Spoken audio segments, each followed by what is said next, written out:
Hello and welcome to The Woodwork.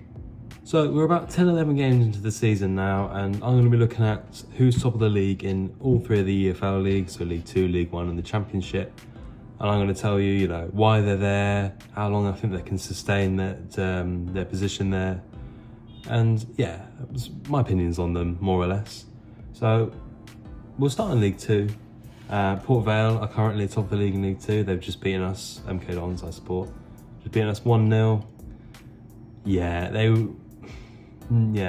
Not many managers will outmanage Scott Lindsay, and Darren Moore, who's Port Vale's manager, did that day. He's a joke for this level. I mean, he got 100 odd points for Sheffield Wednesday in League 1 2 seasons ago.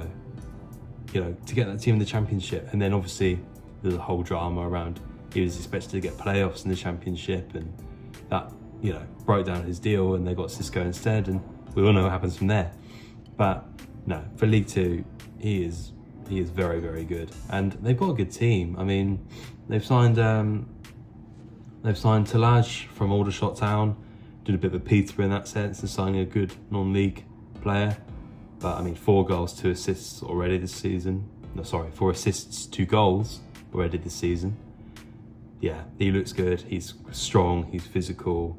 Perfect to be have behind a striker. Speaking of strong and physical, Jaden Stockley, again, really good. I mean, League 2, at the end of the day, League 2 just got to go back to basics. If you have a lump up front of League 2 and a decent defence, you have a chance.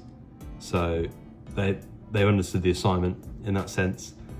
Yeah, Stockley is perfect for this league. Already got 3 goals as well. He's not just a creator or someone to just hold up the ball.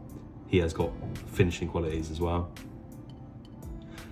Someone who I was really impressed with actually was their left back, Jack Shorrock, I think they call him. I'm probably getting the pronunciation wrong. But 17 years old, and if you haven't seen the cross he put in at the weekend, do. I mean, it was all over Twitter, but unbelievable. And he's 17.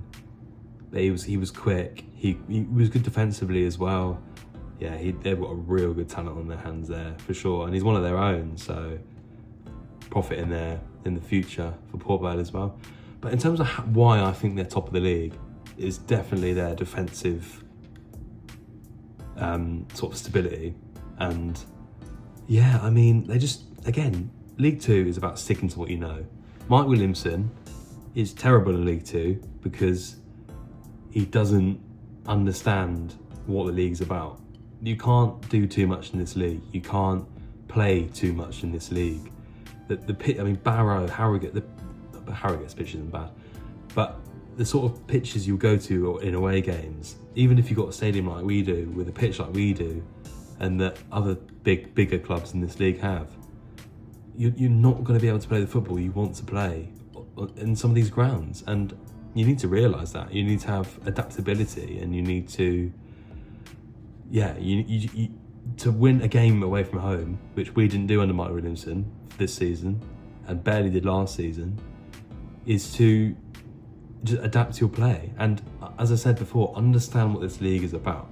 This is the 4th division of football, and you've got people trying to play like Man City. It's not going to work. Port Vale have got it bang on. They've got the lump up striker. They've got the bit of quality in behind. They've got Ronan Curtis, who, as much as I don't like him, a bit of a more skillful player, someone to get the crowd on their feet. A solid midfield and a good defence. It is not difficult to build a team like this. I mean, Port Vale didn't really lose anyone getting relegated. This is mostly their League 1 side. They went down in League 1. I mean, you look at the top 3 in League 2, they are now in the top 6 of League 1. So coming down from League 1 doesn't automatically mean you're going to be top League 2. In fact, you could even be worse than that. You look at Forest Green, Carlisle are currently bottom of the league. It's not a given in this league. As much as I say it's easy, it's not a given, and you have to get things right. I'm just saying it's not difficult to get it right. And Port Vale proved that. They've got a good team, good manager. I think definitely they'll go up, and I think they'll win the league as well. Moving on to League 1, and there's no prizes for guessing this one. It's obviously Birmingham. I mean, where do we start? I mean, 10 million for Jay Stansfield in League 1. Found me speechless.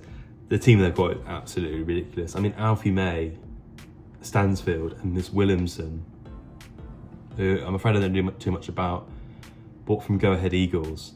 2 goals, 2 assists already. I mean, he was bought for like 4 million. I think he was the record before Jay Stansfield for the most expensive League One player. So that just shows you, doesn't it? The level of their players are ridiculous. I mean, Garner Hickman at right wing back. He was playing week in, week out for Bristol City in the Championship last season. I mean, how is anyone supposed to compete? They have lost a game.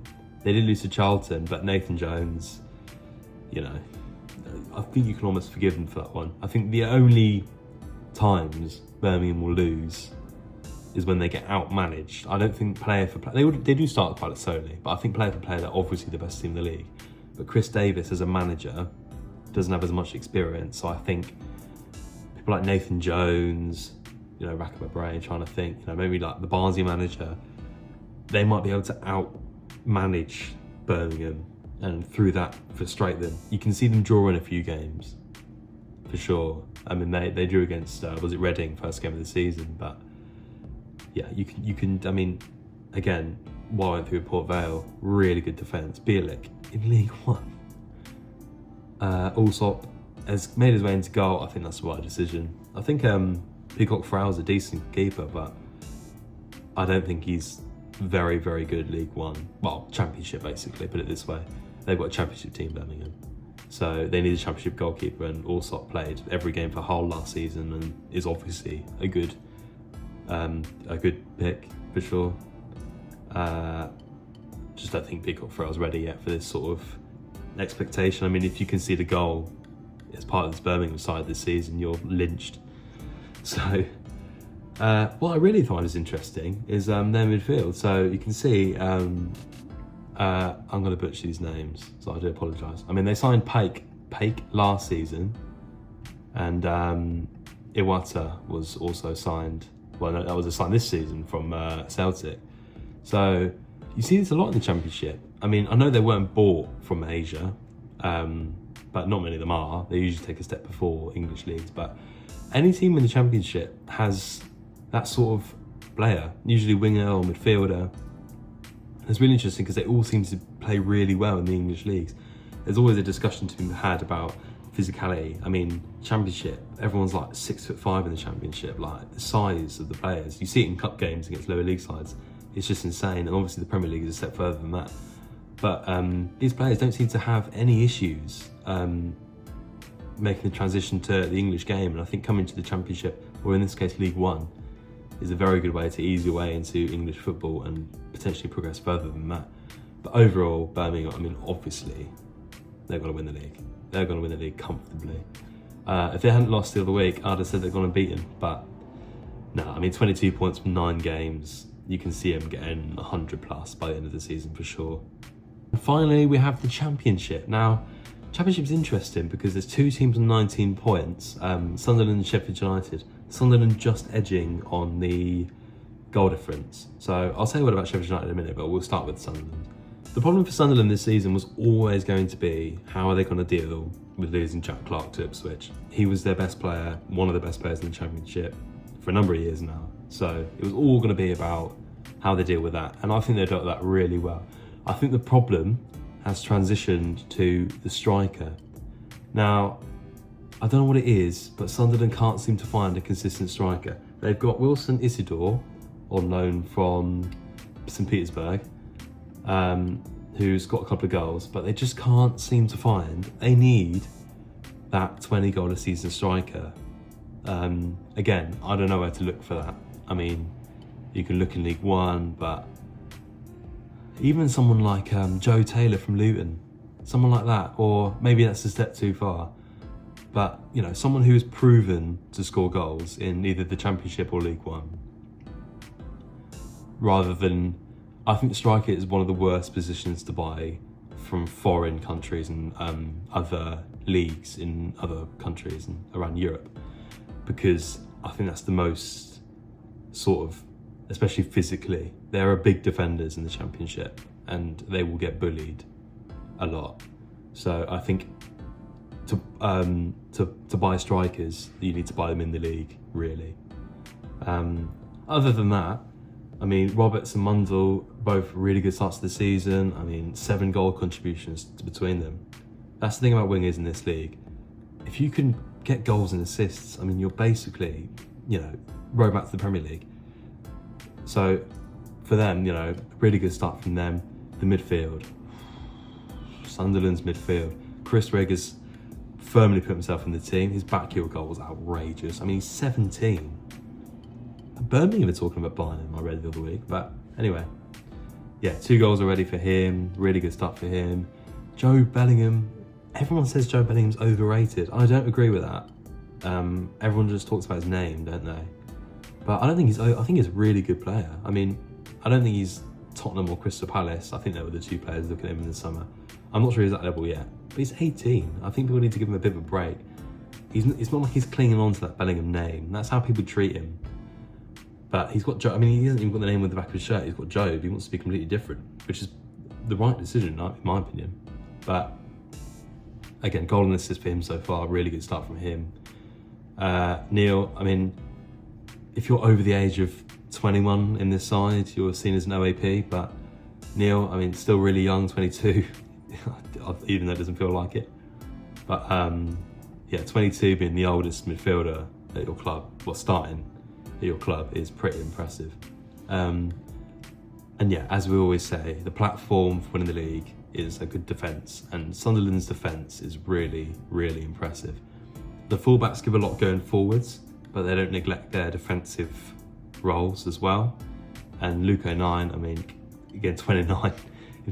If Neil's an OAP, but 09's in his deathbed apparently. But yeah, I mean, 2 goals and an assist for him. Brilliant. He just leads that team. I mean, prime example, when they played against Newcastle in the cup last season, he was the one to really smash into one of the Newcastle players. I think that's him all over, really. Really good captain's mentality, leads the defence well. He's got some Premier League experience and Mepham next to him. And I said Human Cirkin, a really good young fullbacks as well. This is a really young side. Finished off by Patterson, who's a 24-year-old goalkeeper. So, yeah, I think Sunderland have a really good young team. If this isn't their year, you feel next year is. There's still a few areas in this team I think can be improved, namely the striker, which I spoke about. But yeah, I think Sunderland overall have a good platform to win this league.